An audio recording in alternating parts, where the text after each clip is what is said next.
Théorie sur le pacte de Bonnie, théorie sur la réelle identité de Vegapunk, beaucoup de choses à se dire cette semaine. Mais qui aurait pensé que la première fois qu'on verrait Vegapunk, on se dirait mais elle est fraîche. Mesdames et messieurs, ici Chad et on se retrouve aujourd'hui pour la review du chapitre 1061 de One Piece, Egghead, l'île du futur. Un œuf qui est littéralement ouvert sur l'île du futur avec peut-être un lien avec l'œuf de Roger, qui sait, je ne sais pas, mais de toute façon ça se trouve sur une île hivernale assez logique vu que, voilà, il y a des expériences sur les êtres humains, donc voilà, ça doit être pratique pour conserver les corps et en plus ça doit bien refroidir les ordinateurs. Passons, puisque ça y est, on est enfin là, l'île de Vegapunk. Après un arc de Wano Kuni qui s'était concentré sur l'ancienne ère, donc combattre des dinosaures, combattre les anciens Yonko pour les faire tomber, maintenant on se dirige vers le futur pour plus tard arriver vers la quête du One Piece au moment présent. Et donc cette review va être divisée en trois parties. Une première sur le cas Luffy et sa séparation du groupe avec Bonnie. Une deuxième partie donc sur la marine et même le Sword, et une troisième partie assez logique sur notre très cher Vegapunk. Et dès la page cover, on retrouvera César qui s'est enfui avec le Germain, donc autre association, pas de malfaiteurs, mais de scientifiques, monsieur. Et donc passons directement au sujet de Luffy.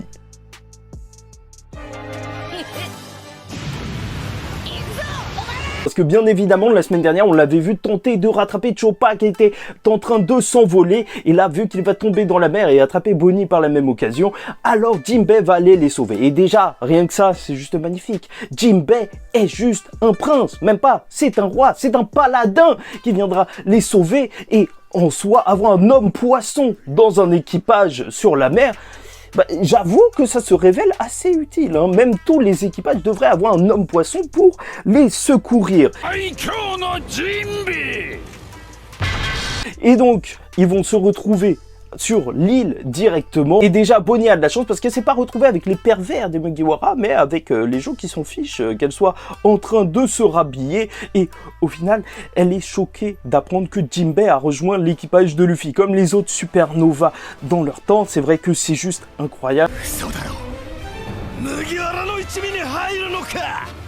Et c'est pour ça que, oui, je sais, je suis un forceur. Yamato, fille de Yonko, ça aussi, ça aurait fait du bruit. J'aurais trouvé ça juste incroyable que les gens soient étonnés que Luffy ait ça dans son équipage. Mais passons donc, elle va parler un petit peu, petite conversation en mode hey, je croyais que t'avais les cheveux blancs, Luffy qui ne se souvient même pas de qui elle est. Quelle honte, quelle misogynie. Et bien entendu, Luffy va nous faire oui, c'est normal, c'est le moment où je suis le plus libre. Donc, bah, j'ai l'impression que Oda nous troll avec ce Gear 5. Juste en revoyant cette image, c'est juste incroyable. Le Luffy, c'est n'importe quoi. Et je vais pas vous mentir, ça me fait plaisir de retrouver Luffy, Jinbei et Chopper ensemble. Parce que Jinbei, il y a besoin de consolider les liens. Parce qu'au final, Whole Cake même, ils s'étaient séparés. En fait, il n'y a pas eu vraiment d'arc où ils étaient présents ensemble, donc là ça fait plaisir. Et même Chopper, bah, au final il n'était pas à Dressrosa, il n'était pas à Whole Cake, donc ça fera plaisir justement de le retrouver un petit peu plus avec Luffy, surtout que bien entendu maintenant on a appris que Luffy a un Zoan. Et donc Bonnie va leur annoncer qu'ils sont sur l'île du futur, enfin l'île dont la technologie est avancée de 500 ans dans le futur et qu'elle a un business à jouer avec Vegapunk, ce qui est assez intéressant. Est-ce qu'elle le connaît? Est-ce que ce serait par rapport à Kuma? Parce que peut-être que ce serait ça, parce que on a vu qu'elle avait un certain lien avec Kuma, elle a pleuré quand elle l'a vu en tant qu'esclave, donc c'est assez mystérieux. Et qu'est-ce qu'elle pourrait faire comme pacte? Alors si Bonnie voudrait des choses par rapport à Kuma, ce qui serait intéressant, c'est de voir que Vegapunk a beaucoup à gagner. Bonnie, son pouvoir est juste incroyable. Et je voulais carrément faire une vidéo théorie dessus. En fait, j'ai pas assez d'éléments, mais juste pour vous dire que Bonnie, en soi, les séraphins, on vient les voir, ils sont juste incroyables, mais ils sont jeunes. Alors là, le lien est tout trouvé. T'as Bonnie qui pourrait les vieillir et donc avoir un véritable Mihawk surboosté. Là, il n'y aurait pas l'excuse de il est jeune. Ce serait juste insane. Et bien sûr, on pense aussi au Gorosei qui peut être rajeuni, blablabla, depuis longtemps, depuis que Akainu traquait Bonnie, mais même, en vrai, le chapitre de la semaine dernière, si on s'en souvient bien, et je trouve que c'était ça qui m'avait marqué, et je voulais le garder pour une théorie, mais voilà, j'ai pas d'autres éléments. Alors, dans le même chapitre, t'avais Bonnie qui apparaissait en tant qu'enfant, et au début du chapitre, t'avais quoi? Un Riley qui disait qu'il était trop vieux, de toute façon, pour défaire Barbe Noire. Ça, je trouve que le lien il est directement fait. Tu sens vraiment que Bonnie, elle a cette place particulière, que en fait, avec elle, elle peut rabattre toutes les cartes, tu vois. Elle peut rajeunir Riley, Riley, il revient, ça y est, il trouve le One Piece, ça y est, c'est terminé. C'est pas ce qui va arriver, mais ce serait incroyable, tu vois. Et franchement, son pouvoir est juste insane. Insane! Bon, passons directement à la marine, ou plutôt le Sword. Puisqu'on va retrouver Tashigi, et ça fait plaisir de la retrouver avec les enfants que, oui, j'avais soupçonné que la marine avait fait des expériences sur eux, mais ils n'ont rien fait et ils vont bien, et ça pour notre plus grand plaisir. Il se trouve sur la base du gouvernement du G14 où on retrouvera Doll, une nouvelle waifu, parce que Oda il s'est lâché lors de ce chapitre. Clairement, je sais pas ce qu'il avait, mais voilà, niveau waifu, on y est. Et bien sûr, ça fait plaisir de retrouver Tashigi parce que sa relation avec Zoro, ça mérite d'être plus exploité. Et espérons même qu'on verra un petit peu plus Smoker, parce que Smoker, à part être humilié lors du Nouveau Monde, ce qui est très bien pour montrer justement le passage justement au début de One Piece où il était une menace et donc maintenant où il est faible, bah ce serait bien quand même qu'il prenne un petit peu de galon.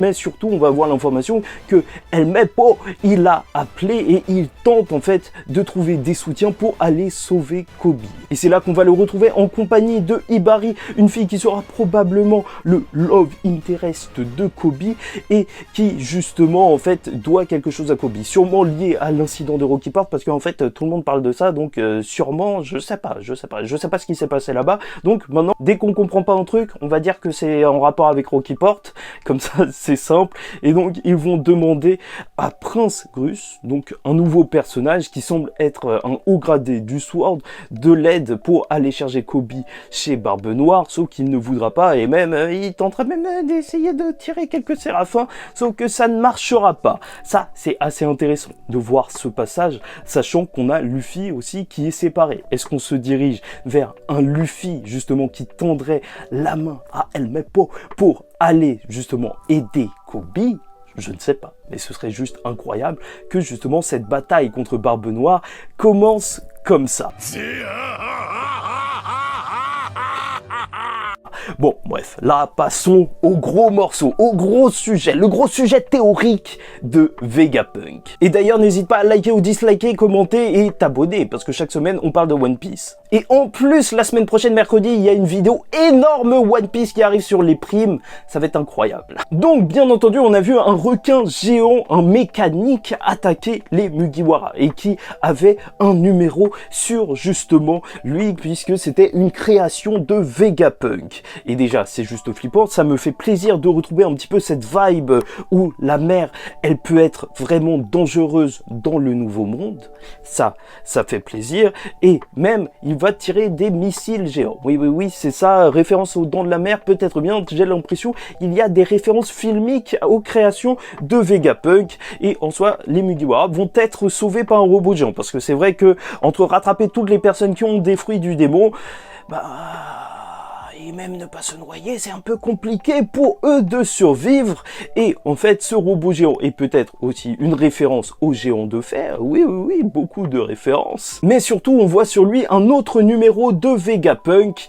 Et lorsque, justement, il va récupérer le bateau, on va entendre une personne parler. Une personne qui dit, donc, être Vegapunk et qui dit n'avoir pas réussi à aller au-delà de l'instinct primitif. Et ça, c'est assez intéressant. Peut-être qu'on aura une opposition lors justement de cet arc entre la technologie contre l'instinct humain de, je sais pas, protéger, l'amour d'une mère et tout, face à un robot, enfin, je sais pas, il peut se passer des choses. Surtout que s'il y a bien une chose qui définit justement l'expert en robotique des Mugiwara, notre très cher Franky, c'est son cœur. Son cœur qui est avant tout très humain. L'homme qui n'hésite pas à pleurer, qui pleure même un peu trop. J'espère vraiment en tout cas que ce sera le moment pour lui de briller et même d'évoluer. Et même lors de ce début de chapitre, entre les différentes créations et même Franky qui a sorti l'hélice justement du Sony pour essayer de se dépatouiller de la situation du requin géant, mais qu'il n'a pas marché. Alors tu sens cette vibe technologique qui est en train d'arriver dans One Piece. Là, cet arc, ça va être entièrement ça. Et en plus, pour ceux qui ne l'auraient pas remarqué, l'hélice, elle était dans un tonneau. Ok, comme avant, sauf que Oda a rajouté des oreilles de lapin. Je pense que c'est un... Il aime bien troller les fans de carottes. Heureusement, je suis pas fan de carottes. Moi, je faisais partie de la team Yamato. Mais... Oui, je sais. J'arrête avec ça. Et donc, alors que Franky va la remercier pour les avoir sauvés, elle va dire non, puisqu'elle travaille avec les marines. Et c'est là qu'on va la découvrir avec une apparence assez surprenante. Hein. Encore une amie avec une autre couleur de cheveux. Oui, Oda et ses designs féminins. Vivi Yamato, tu connais, mais en réalité, est-ce vraiment Vegapunk, même si elle demande qu'on l'appelle comme ça? Là est la question. Oda, tu m'as menti là, tu m'as dit que Vegapunk faisait les missiles, pas que c'était le missile! Parce que bien entendu, depuis le début de la série, il y a justement le fait qu'on cite le docteur Vegapunk comme un vieux. Tu vois, le bon vieux Vegapunk, que dira Ryokugyu, et à bien d'autres occasions, on l'aura vu même en tant que vieux.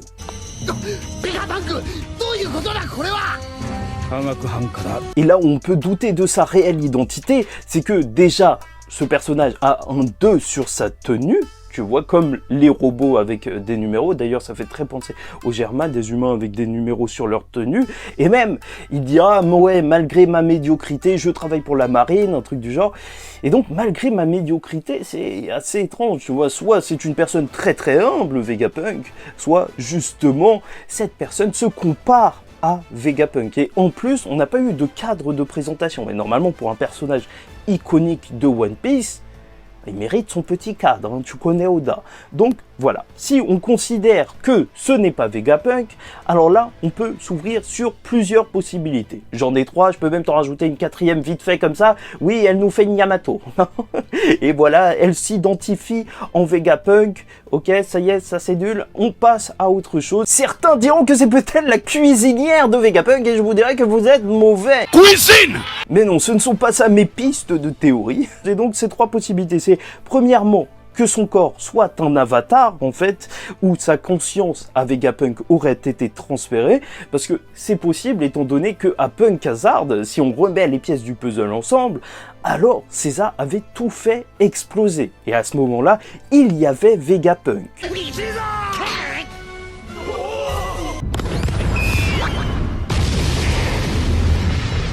Et donc, bien entendu, on pourrait imaginer que son corps ait été abîmé et qu'il aurait eu besoin de changer de corps. Surtout qu'en plus, cette personne qui dit être Vegapunk a un casque avec une antenne. Donc, est-ce que ce serait une antenne justement pour retransmettre des choses, pour que Vegapunk la contrôle?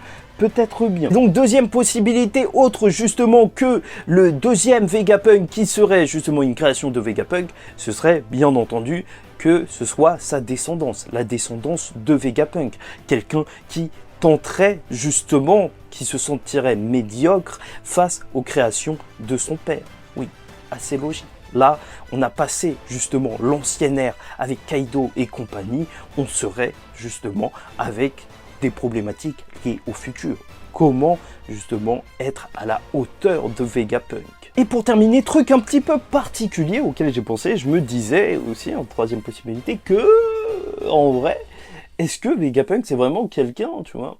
Je sais que ça paraît complètement zinzin, mais est-ce que Oda se serait inspiré, comme justement on peut le voir dans notre réalité, donc des groupes de scientifiques qui utiliseraient un nom pour s'anonymiser et même pour avoir un petit peu plus de renommée, tu vois, en écrivant ensemble. Et en fait, Vegapunk, ce serait pas juste une personne, mais ce serait une dizaine de personnes qui travaillent ensemble, les meilleurs scientifiques, et à chaque fois, ils en prennent un, ils le virent et tout, et son identité, elle reste secrète. Comme ça, s'il y a un problème, si un jour il se fait arrêter, bah Vegapunk continue d'exister, tu vois, et même celui qui serait parti travailler avec César et Judge et tout, bah il ferait semblant d'être le vrai Vegapunk et que à chaque fois il y ait un faux Vegapunk qui justement représente les autres. Oui, ça part un petit peu loin ça, mais le groupe de scientifiques, ça me... Je sais pas, je trouve que c'est une inspiration qu'Oda il pourrait avoir. Ou peut-être pas du tout et c'est juste un robot contrôlé. Enfin bref. N'hésitez pas à me dire ce que vous en pensez. Malheureusement pour nous, on n'aura pas de chapitre la semaine prochaine. Mais ce qui est sûr, c'est que Oda ne nous avait pas menti. Oda ne nous mentait pas lorsqu'il nous disait qu'on était dans la saga finale. La découverte des fruits du démon et de leur origine avec le facteur de linéage, le clonage des Shichibukai. Tout est possible maintenant. Les plus grandes découvertes nous attendent. Les mystères de One Piece se trouvent ici et il est temps pour nous de les découvrir.